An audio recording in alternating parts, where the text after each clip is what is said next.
back to another episode of Let's Chat. And if you do not recognize the lady beside me, then there is something wrong with you. Sitting right next to me is Miss Martha Pratt, a renowned theatrical star here in the Pulaski County community area. Thank you so much for joining me today. Thanks for having me.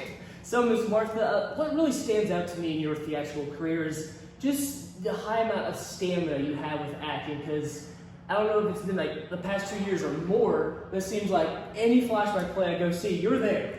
I have been in every flashback show since June of 2021, except for Every Brilliant Thing, which was just the one-woman show with Julia. So, how many plays has it been that you've acted in this streak? Oh my goodness. Dollmaker, Ladies Not for Burning, which you were into.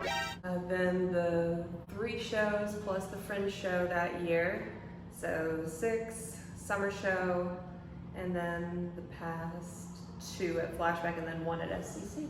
And I'm drawing a blank here. And so, which has been, would you say, is your favorite to perform during this streak? Ooh. Okay, I'm going to do 1 drama and 1 comedy because I've been in both. Okay. More dramatic one being The Dollmaker, because that was my first starring role in Flashback. Oh, really? Yes. Before I would play supporting characters, which I mean their personalities are larger than life, and it's great. But this one, Summer actually had me pegged to play this character because I at first wasn't going to be able to perform in it. I couldn't do the second weekend. And Summer said, if you can only do 1 weekend, would you do it? And I said, sure. So playing Gertie was absolutely fantastic. It was probably the most vulnerable I have ever been on stage. It was very emotional, and also it's Appalachian lit. It was written by Harriet Simpson Arno, which we have the Arno Festival. So that was absolutely amazing to do. And then the second one is Every Christmas Story Ever Told and Then Some. Oh, that was a fun one, yeah. Oh, it was, because I mean, it's just 3 people acting like idiots on stage. And that's the thing that really got me to break my wall down in acting, because I used to have this wall that a lot of people do. They're afraid to be a little bit stupid on stage, or they're afraid of what people might think, and that stifles your acting. So when I did that, there are 3 people on stage. If you act too serious when the other 2 are being goofy, you're going to look bad in comparison.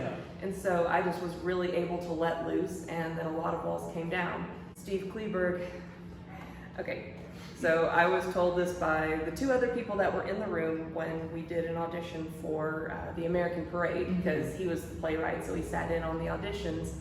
After I left my audition, he turned to the other 2 in there and he said, she has grown so much in her acting.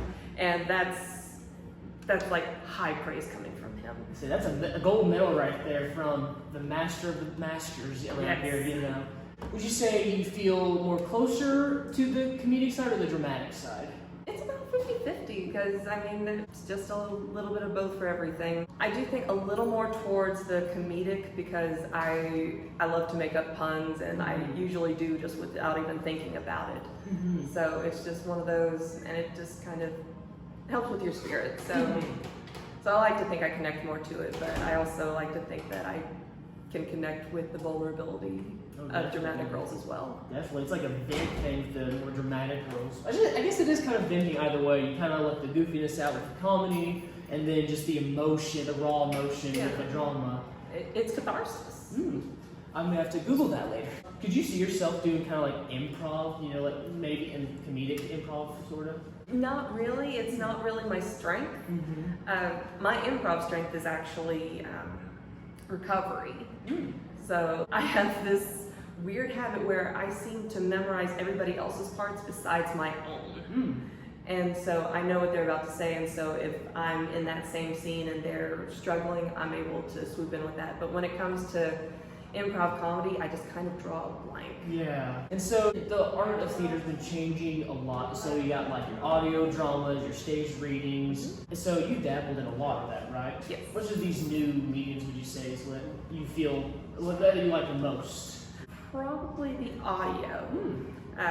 Because again, working with Steve Kleberg, the way that he does it, and I don't know if this is how many other directors do it when it comes to audio, but he encourages us to say the same thing multiple times, usually 3, because magic number, but you do it differently each time. So you kind of get to develop at least 3 different characters, or well, definitely more, because you can kind of weave the way that you said it into each other. Mhm. So I really love doing that. Character development is my favorite part of theater, and so being able to do it 3 times over, Mhm. I just absolutely love it. And there's so much imagination with it because it's just your voice, so the listener can interpret it however they want. You could be an old lady, an old man, whatever, a little child. But on Absolutely. stage, you have to work with visual and verbal, so it's very limited. And you have to make the choice and stay consistent. Mhm. So like once you hit that one point, you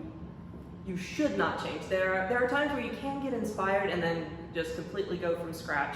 Mhm. It's what Mike Myers did for Shrek. Like, Really?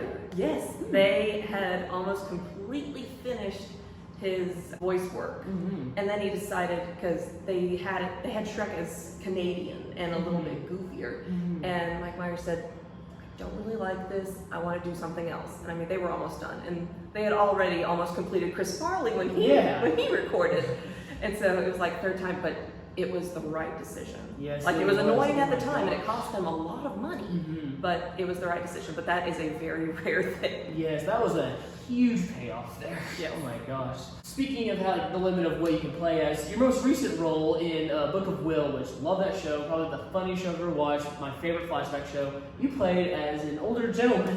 Yes. How was that?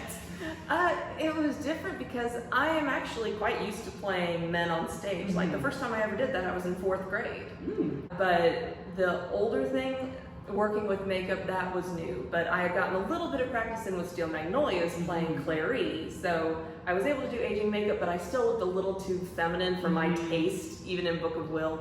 But it was a little bit different, and also working with a cane for the first time. Oh, Like I had no clue how to walk with it. Mhm. So I had to study videos of people walking with canes and going, oh, so you're supposed to move with this leg. Mhm. Yeah. So when you get old and start deteriorating, you're prepared. Yeah, I am. So with that said, that has been my guest, Miss Martha Pratt. Thank you very much again for joining me. Well, thanks for having me.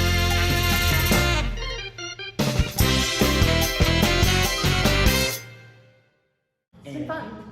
Awesome. Fun all around. And that is a wrap.